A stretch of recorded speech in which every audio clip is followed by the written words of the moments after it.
Break के बाद एक बार फिर से आपका स्वागत है और बुलेटिन में आगे बढ़ेंगे। इंदौर से बड़ी खबर, प्यारे मियां को वीआईपी ट्रीटमेंट दिया जा रहा है। नाबालिग यौन शोषण का आरोपी है प्यारे मियां। जिला कोर्ट परिसर में मिला वीआईपी ट्रीटमेंट। साहब पुलिसकर्मी के साथ चाय पीते हुए नजर आए हैं। पुलिसकर्मी ने भी बैठकर चाय की चुस्कियां ली है प्यारे मियां के साथ। 2 दिन की रिमांड के बाद कोर्ट में किया गया था पेश, लेकिन वहां तस्वीरें देखिए, ये आरोपी है, ये यौन शोषण का आरोपी है और मजे से चाय की चुस्कियां ले रहा है। इसके बाद कुछ बोलना समझ नहीं आता कि क्या कहा जाए। ये इस आरोपी जो 2 दिन के रिमांड के बाद अब कोर्ट गया है और कोर्ट परिसर में इसके साथ मजे से चाय पी जा रही है। पहले भी कुछ इस तरीके की तस्वीरें सामने आई हैं, जब ना हाथ में इसके हथकड़ी थी, और इसके साथ ये ऐसा ट्रीटमेंट क्यों बार बार होता है, ये सवाल जरूर बनता है। और अब प्यारे मियां बड़े प्यार से चाय पीते हुए नजर आए हैं पुलिसकर्मी के साथ।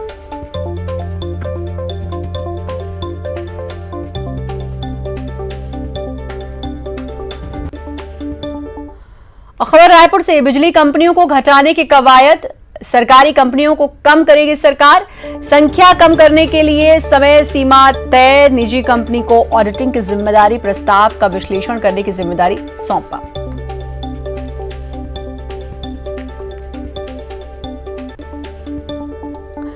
Editor in chief Rahul Joshi के साथ राजनीति में खास बातचीत करते हुए केंद्रीय गृह मंत्री अमित शाह ने कहा कि विपक्ष की ओर से देश के किसानों को भड़काया जा रहा है। एमएसपी बंद करने की कोई बात ही नहीं है, मंडियों में अनाज की खरीद जारी है।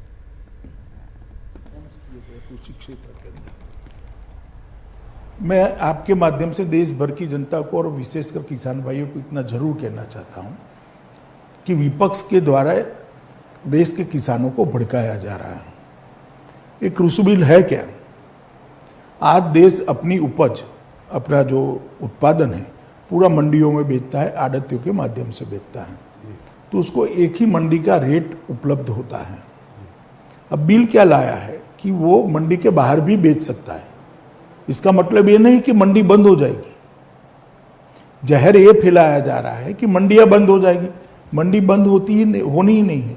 दूसरा जहर फैलाया जा रहा है कि एमएसपी बंद कर देंगे जी, कि एमएसपी रजीम बंद हो जाएगा। इससे एमएसपी बंद करने की कोई बात ही नहीं है। इस बार परचेज भी चालू होगा खरीफ का, क्योंकि लाखों टन पंजाब में धान खरीदना शुरू हो गया, हरियाणा में शुरू हो गया। पंजाब हरियाणा में सबसे बड़ा मुद्दा यही है, उनको डर ये लग रहा है कि एमएसपी बंद। मगर बिल में कोई मुझे बता दे कि एमएसपी बंद करने की बात कहां पर है।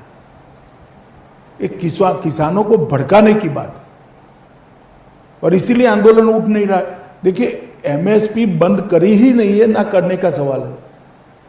उल्टा हमने तो स्वामीनाथन कमेटी की सिफारिशों को अमल में लाया जी, 50% प्रॉफिट वाली, और इसके कारण हर सीजन में एमएसपी के दाम बढ़ते जा रहे हैं, किसान को फायदा हो रहा है। मगर एमएसपी से ज्यादा भी अगर कोई आटे की मिल वाला गेहूं का दाम देता है तो किसान क्यों नहीं बेच सकता उसको? मंत्री बृजेंद्र सिंह राठौर ने केंद्रीय गृह मंत्री अमित शाह की ओर से राहुल गांधी पर दिए गए बयान पर पलटवार करते हुए कहा कि एमएसपी पर तो खुद पीएम मोदी ने ही कानून बनाने की कभी बात कही थी। इसके साथ ही राठौर ने यह भी कहा कि आम आदमी को इस अध्यादेश में कोई गुंजाइश नहीं है, वो अपने अधिकार के लिए लड़ सके। देखिए, अमित शाह जी हमारे देश के बहुत बड़े नेता हैं और उन्होंने आज राहुल गांधी जी को कहा है कि मैं चैलेंज देता हूं किसानों की एमएसपी के ऊपर और आमदनी उनकी घटेगी नहीं, उनका कोई अधिकार हनन नहीं होगा। तो मैं अपनी तरफ से केवल इतना कहना चाहता हूं कि प्रधानमंत्री जी वर्तमान आदरणीय मोदी जी ने ही 2011 में एमएसपी के लिए कानून बनाने की बात की थी और आज आप किसानों की एमएसपी को हटाने की बात कर रहे हो।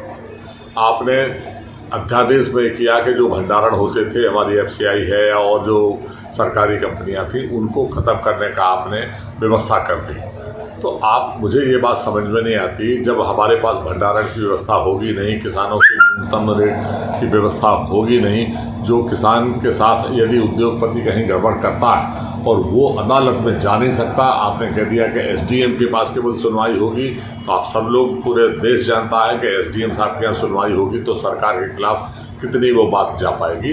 तो कुल मिला जुलाकर ये चैलेंज जो है बिल्कुल निराधार है आम आदमी को इस अध्यादेश में कहीं कोई गुंजाइश नहीं है कि वो अपने अधिकारों के लिए लड़ सके, तो सिवाय किसान के नुकसान होने के अलावा मुझे नहीं समझ में आता कि और कुछ हो सकता है। तो ये चैलेंज राहुल गांधी जी को क्या, इसका जवाब तो मैं ही दे रहा हूँ।